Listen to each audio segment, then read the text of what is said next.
So just another little. So right now it's on dims, which it's still bright. You can still see quite a ways, which is a lot further than my car and the Toyota used to. This Toyota used to be able to show. But I'm gonna turn on high beams. There's a tree down there. I mean,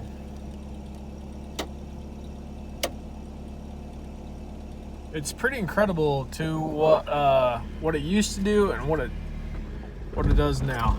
I'm pretty I just stopped the truck, but pretty impressed. Pretty happy with the lights I got. So I'm gonna say I'm so happy with it. Like, you can't, like, right now, like, I'm looking at the camera, I can see further than what the camera is showing. Like, there's a power pole down there that I see very, very, very well. So